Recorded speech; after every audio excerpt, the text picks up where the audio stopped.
Just was wondering if you could talk a little bit about some of the different goals in the different sections, like proximity or interactions and props distribution, and how you sort of came to those different sections with different things that happen for us in them. Well, that kind of connects to the larger idea, which is that I wanted to make a work in which you would sense and feel the interdependence that's just already always here. That I think I know myself I have a tremendous forgetfulness for, that it's real, that we are all deeply interconnected. And so I wanted to create a contemporary ritual that activated that. So the seeding from the beginning is setting you up, is setting your expectations right for this work. And the pre-show speech is sung to you.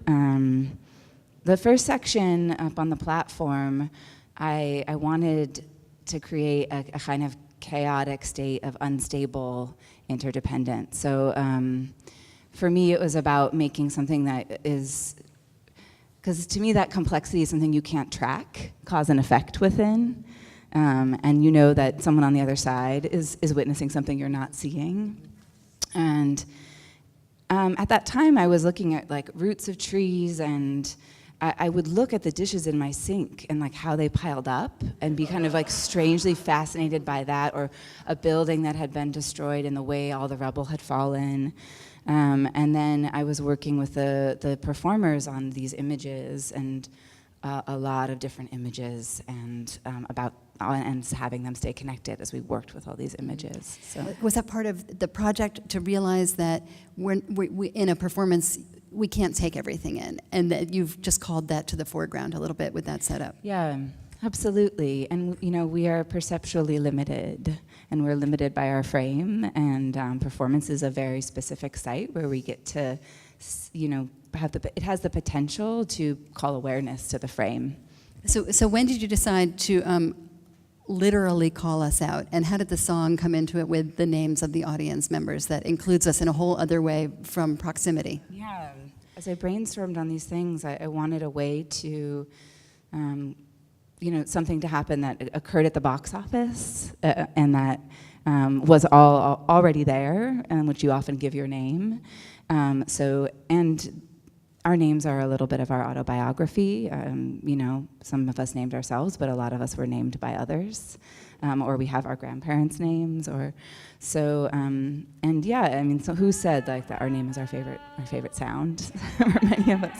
So I knew I wanted to call the names into the room, and I separately was developing the stop action section, and there was a moment of discovery where I realized it was the same. It was the same section. So that these things layered together, and because of the rhythm of them, because of the sort of what was going on in the room, and that you realized, oh, I could be summoning people in a different kind of way? Yeah, I actually thought it was going to be as they walked in. That was my initial idea, that as people walked in, their name would be sung, Michael, and that wasn't quite right. So a lot of the work in dealing with ritual is dealing with rhythm. There's the drum in the beginning, which is the pounding of their bodies on the benches. I think I was thinking a lot about rhythm, and I was thinking about what rhythms are our contemporary rhythms, and a lot about image, and how we are constantly now like sort of bombarded with image, and what would it mean to like kind of inhabit those or re-embody these things which are static, or our representations, and see the labor and see the suffering of the labor of hello, of the and every little social interaction. There's this multiple levels of effort happening. We enter the space, it's silent, and obviously you've thought very carefully about when sound's going to be there and when it's not. Can you just talk a little bit about the conversations? Yeah. So Michael Kiley, who designed the sound, and I were talking about, again, how to bring the sense of rhythm and ritual into it. So the sound is that platform is very mic'd and amplified, and it has like a bell under there and some chain, and so So that was a very intentional. I don't know if Mike, you want to say anything about that, but that was an intentional start. One of the first things she said to me was she wanted everything to start in the room and blow outward from there, so that all of the sounds would originate from the bodies in space. And the tangle section, the first section, was already made when I joined the process, and so that was the beginning. And so how do we get from there to this blown out cacophonous world? And so we started with these microphones under the platform and started to amplify those sounds, and then pulled them out, and then I sang into one of those. Everything gets reappropriated and reused throughout the duration of the piece. So then by singing your names into that and then throwing a delay on that effect, and then me chanting your names is actually what gets pumped into each individual speaker for the many shows, and I affect them all differently. So your names keep going the entire show. And then from there, we kind of cheated and broke the rules a little bit and added some like music at the end, because you needed something to skip to. So could you say something about how you imagined in the development process, like how you imagined what we might do, and how you and the dancers could discover stuff when you didn't actually have the other participants in the room to make it? Yeah, we had a lot of dialogue about what could be possible, and a lot of intentional work as a group. And then we had people in the room. We had a lot of invited audiences, and sometimes there was a desperate, like, can your roommates come tomorrow? Like, and because there was a lot of experimentation that happened along the way to get to where we got. And what has been unexpected has been the gorgeous desire that I've witnessed of people to feel their bodies, to be in spaces together, to get up and move, to be touched. I guess I didn't really know that that's what was going to happen. And I, in fact, felt terrified at the state of a kind of joy, because it was unfamiliar to me to create that. And the skipping section only came to being in the dress rehearsal of the premiere.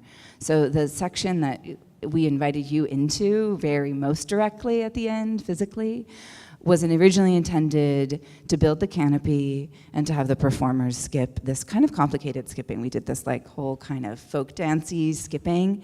And then dress rehearsal, I think I invited Judy Hussey-Taylor at Dance Space up, and then another person up, and then the work told me that we were there, and I said yes to that. So could you say something about so it's been this world where we're really close and we're touching and we're helping and we're, carrying props, and then there are these kind of theatrical tableaus that are deeply narrative, instantaneous, and then over. How did those come in this sort of pieces building to something, and then we get kind of an old-fashioned sense of theatricality? So yeah, one of the things, in this section, we call it the many shows section, where there's a distinct show, little teeny show for one side of the room. There was a sense of I think, drawing actually upon a sort of showiness, like you're in it, this is a show, these are the stakes are high, let's do it.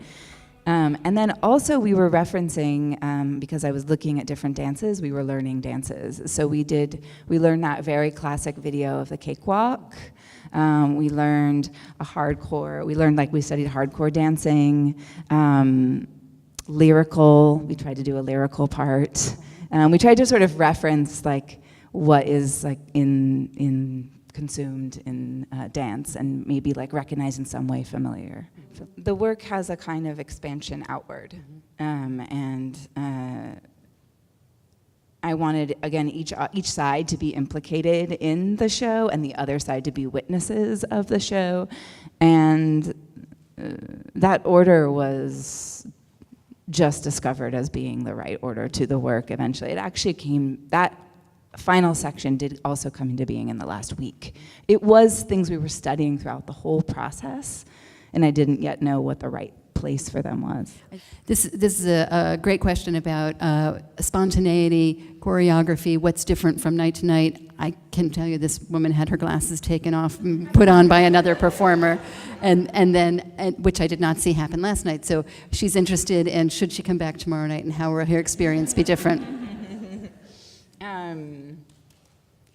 Yeah, I think you said the two words that are very strongly present in the work. There's a really deeply investigated structure, and then there's the space for the performers to inhabit and make choices and meet and sometimes we would say cast, or sometimes we would say like encounter the audience that they're with and make choices around it. But there's also this thing where we know like their toe has to do this right at this time, and then it's a one and you know. So they're really like kind of juggling multiple things at once and simultaneously inhabiting a deep state of presence. I actually was trying to make a very anarchic like sculpture at the end, and we had all the benches like wrapped up in the tights and then like people holding things, and I wanted it to be again like almost like we returned to how the dancers begin on the platform, but you were all then tangled in it, and it wasn't working. I kept trying it, and Brandon's roommates kept coming in, and we kept trying it, and then I realized, oh, this needs to be something very simple. It needs to construct something, you know, that's from things that come off of our bodies, something very simple. And there's something very powerful about I have this end, you have that end, keep holding, and then actually it started being called the maypole, and I was like, oh yeah, it is a maypole. But I think if I had intended to get there, I wouldn't have taken the right path, if that makes sense. If I had said, this is where I have to end up, I would have done something sort of linearly there. Say something about how, sort of dance's history and cultural history feed into your present day work.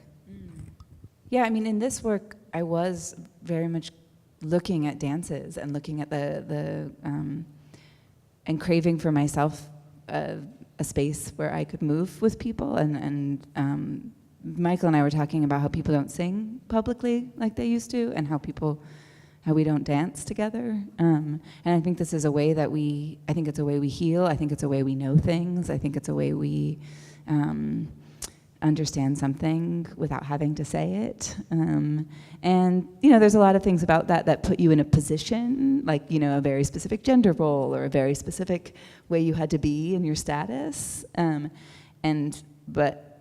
so I think there's a good thing about breaking those old traditions, but I think we haven't found what is the new way we are together.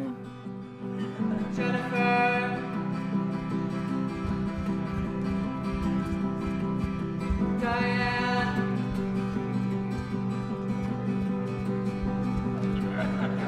Pamela, Jennifer, Diane. Diane.